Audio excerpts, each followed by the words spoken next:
Aber das wissen Sie alle, was Menschenhände geschaffen. Warum wissen Sie nicht, was Gott geschaffen hat? Warum glauben Sie nicht, dass Gott Sie geschaffen hat? Warum glauben Sie nicht, dass Sie hier Gast sein dürfen auf dieser seiner Erde? Warum nicht? Warum glauben Sie nicht, dass er Ihnen all das wiedergibt, das Sie zur Ordnung, das heißt, Sie wieder zu Gott zurückführt, von diesem Erdenleben frei macht, dass Sie dann vom Diesseits ins Jenseits wandern können? Warum glauben Sie nicht? Glauben Sie noch nicht an Ihre Nächsten? Glauben Sie auch heute nicht an Gröning? Gröning ist nur dieser Körper. Aber glauben Sie, meine lieben Freunde, an sich selbst. So Sie an sich selbst wieder glauben können, werden Sie auch an Ihre Nächsten glauben. Und lassen Sie Gröning immer noch beiseite stehen. Aber glauben Sie, so Sie die Hilfe, das Heil am eigenen Körper erfahren, dass auch Sie imstande sind, Ihre Nächsten zu diesem Heil zu verhelfen, dass auch er es an seinem eigenen Körper erfahren wird. Glauben Sie es. Ich weiß, dass Sie alle den König doch nicht helfen können. Ich höre ja nicht auf Sie.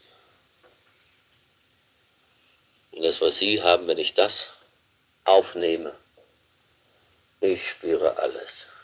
Ich nehme Ihnen alle Sorgen, alles Leid ab. Das haben Sie noch nicht gemerkt. Aber doch eines ist Ihnen aufgefallen, dass Sie gesagt haben, in Ihrer Nähe habe ich keinen Hunger, habe ich keinen Schlaf, habe ich keine Beschwerden. Da geht es mir gut. Und nachdem 2, 3 Tage und länger, oh, da gibt es eine Revolution in meinem Körper, woran ich nie geglaubt habe.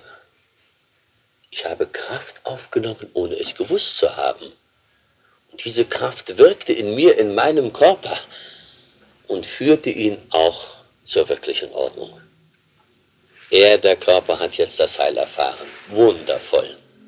Wenn ich aber jetzt den Gedanken aufnehmen würde, wie Sie so oft, wenn es an der Uhrzeit ist, jetzt essen. Ja, da muss ich aufhören zu sprechen, da muss ich essen. Das heißt, Sie sagen essen, meinen Körper Nahrung geben. Diesen Gedanken nehme ich gar nicht auf. So viel braucht er gar nicht. Wie das Gerät nicht mehr als 220 Volt braucht. Wenn es mehr Strom bekommt, das Gerät, gleich Radio, Tonaufnahmegerät, Staubsauger oder was es ist, oder hier der Glühkörper, dann würde das Gerät zerschellen. Es würde verbrennen. Genau das Gleiche würde bei Ihnen geschehen, wenn Sie mehr aufnehmen, als Ihr Körper es nötig hat. Sie verlangen immer mehr und immer mehr. Glauben Sie, das ist gut? Sie wissen, dass Sie, wenn Sie zu viel essen, verkorksen sich den Magen. Und gerade deswegen, meine lieben Freunde, sollten Sie aus dem ganzen Erdenleben eine wirkliche Lehre ziehen. Das ist das Wichtigste.